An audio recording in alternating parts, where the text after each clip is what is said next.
शेतकरी बांधवांनो, द्राक्ष शेती करत असताना आपल्याला फक्त वरून फवारण्या करून उपयोग नाही, तर आपल्याला खाली पांढऱ्या मुळीवर काम करणं महत्त्वाचं आहे, बेडवर काम करणं महत्त्वाचं आहे.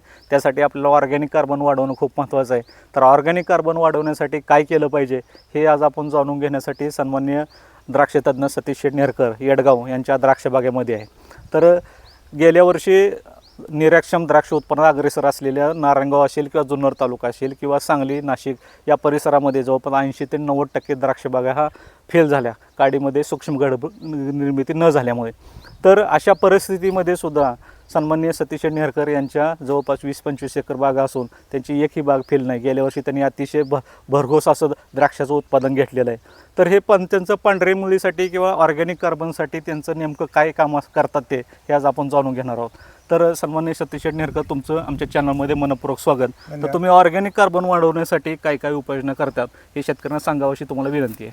पवार सर, गेली 15 ते 20 वर्ष मी द्राक्ष शेतीला शेणखत हे डायरेक्ट कधीच टाकत नाही. एप्रिलला शेणखत खाली करणार आणि ते सप्टेंबरला टाकणार. गेली 10 ते 15 वर्ष द्राक्ष बागेला मल्चिंग म्हणून मार्च एप्रिलमध्ये पाचट असेल, बग्याज असेल किंवा आपलं उष्टोळ असेल किंवा जे काय अन्य वेस्टेज आहे हे कंपल्सरी द्राक्ष बागेला असतं. त्याचा परिणाम सेंद्रिय कर्ब वाढण्यासाठी होतो.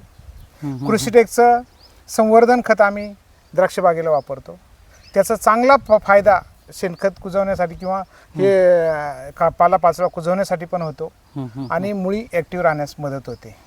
विषय असा आहे सर, डायरेक्ट टाकलेल्या खतामध्ये जे बॅक्टेरिया असतात त्या झाडाला पोषक नसतात.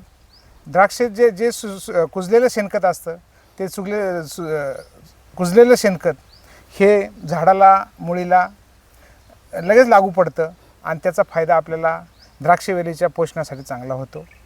मी हर्षाली कृषी उद्योगच्या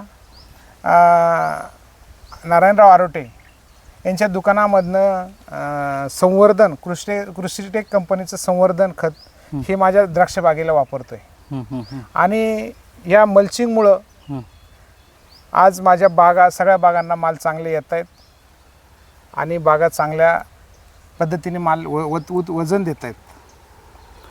तर शेतकरी बांधवांनो, आपण सुद्धा ऑर्गॅनिक कार्बन वाढवण्यासाठी जास्तीत जास्त भर द्यायचा आहे. तसंच आपल्याला कृषीटेकचं संवर्धन खत हे सतीश शेठ गेल्या 10 ते 12 वर्षापासून वापरत आहेत. अतिशय चांगले त्यांना अनुभव आहेत.